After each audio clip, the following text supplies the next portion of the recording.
Now listen to this. This is mind-boggling. This is just too much. This hadith is too much. As in, it's so powerful. If we were to reflect on it, you should, maybe faint. When Allah loves a slave, He calls on Jibreel. Who's Jibreel? You know who Jibreel is? The greatest of the malaika, as far as Ahl Sunnah wal Jama'ah. The one whom when the Prophet ﷺ saw, he fainted alayhi salatu wasalam, because of his wings had covered the horizon. Jibreel, the angel who's responsible for the most virtuous thing, which is conveying the revelation from Allah to the messengers of Allah. Jibreel, and what do you know about Jibreel? Allah said, whoever is adu, whoever is an enemy to Jibreel, then Allah is the enemy to the disbelievers. Allah defended Jibreel in the Quran. Jibreel, the one who took the Prophet ﷺ in Al-Isra al-Mi'raj, in the ascension to the heavens. Jibreel, the malak which we don't know what to say about, because of his honor and his virtue in the sight of Allah. Allah will call on him to share with him the love which He has for you. Allah doesn't need to do this. He could not do this, but Allah likes to do this, so He does it. He says, I love Fulan. Now I want you to think that Fulan is you. Whatever your name is, Ahmad, Mayrooq, whatever your name is. Imagine Allah above the heavens, above the throne, in His greatness and His majesty, which is beyond our human comprehension, calls out to Jibreel to inform him that He loves you. And then only that, فَأَحِبَّهُ, then He commands Jibreel to love you also. So Jibreel now loves you. Allah and Jibreel love you. But it doesn't end there. Jibreel then will call upon the inhabitants of the sama. Who are they? All the malaika. How many? We can't even count. Trillions and trillions of malaika which Allah created beyond our, again, human comprehension. All of them are commanded simultaneously to love you. First Jibreel says, Allah loves Fulan, so now you have to love him. Then all of the angels in the heavens love you.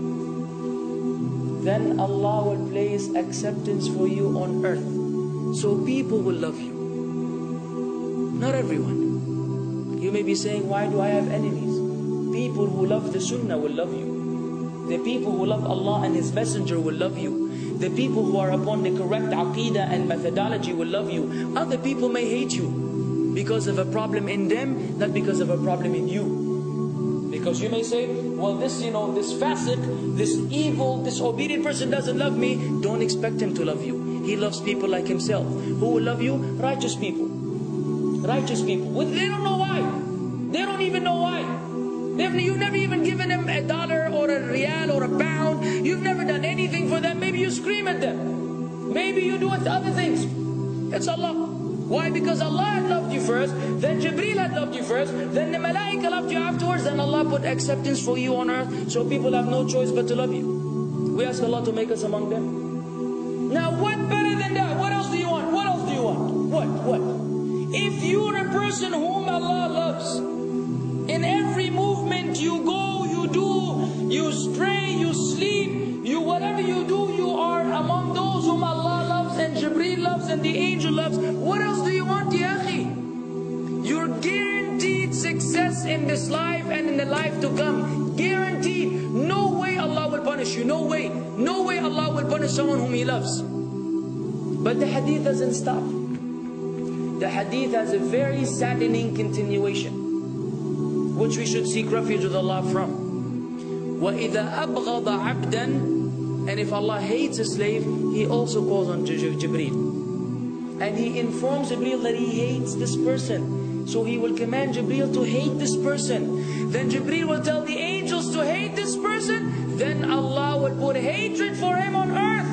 La ilaha illallah. Imagine you walking upon the planet, the face of the earth which Allah created, while Allah hates you, and the angels hate you, and Jibreel hate you, and the righteous people hate you. What a sad state for a human being. And ikhwan, we could be one of those as well. If you are prideful, arrogant, you are qualified for this hatred, because Allah does not love kulla mutakabbirin jabbar. Allah does not love the arrogant, the prideful. If you go against the sunnah, then Allah does not love those who go against the sunnah. If you don't observe taqwa, and you don't observe ihsan, and you don't observe tawbah and tatahur, then again we are disqualified.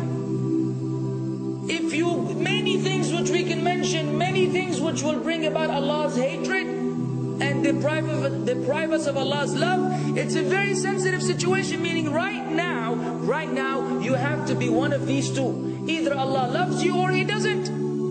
But there's always good news, even for those people whom we can be amongst. It's not too late because you're alive. It's not too late because it's Ramadan. It's not too late because you're breathing. Even if you led a life of someone who had attained Allah's hatred, if you were to return to Allah, then Allah will love you and be happier.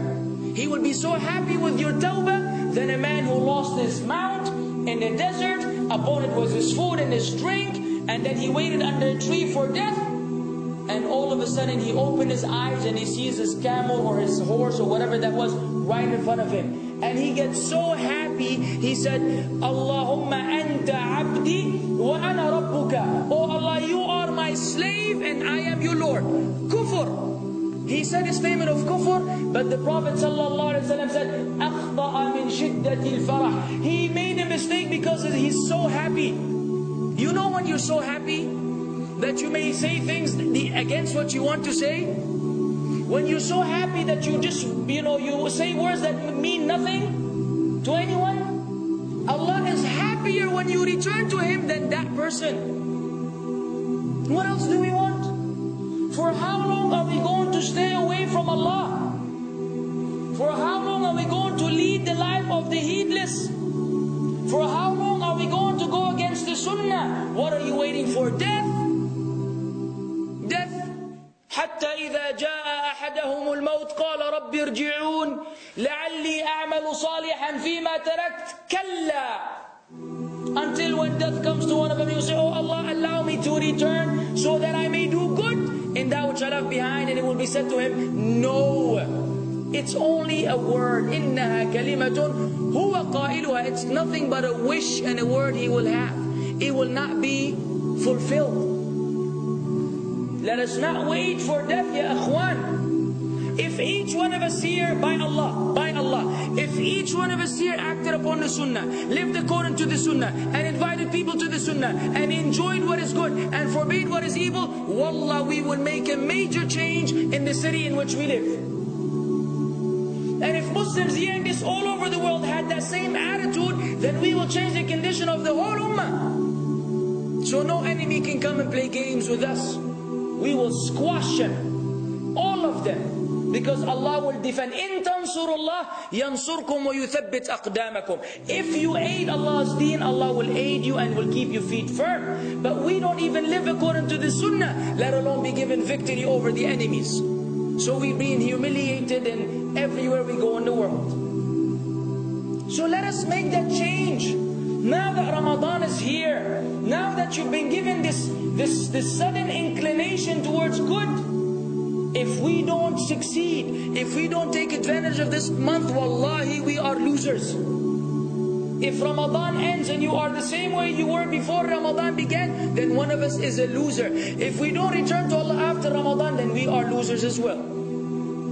So tonight, bi'idhnillah, always on our mind, attaining Allah's love, acquiring Allah's love, fetching for the sunnah, and acting upon it whenever we're able to do so.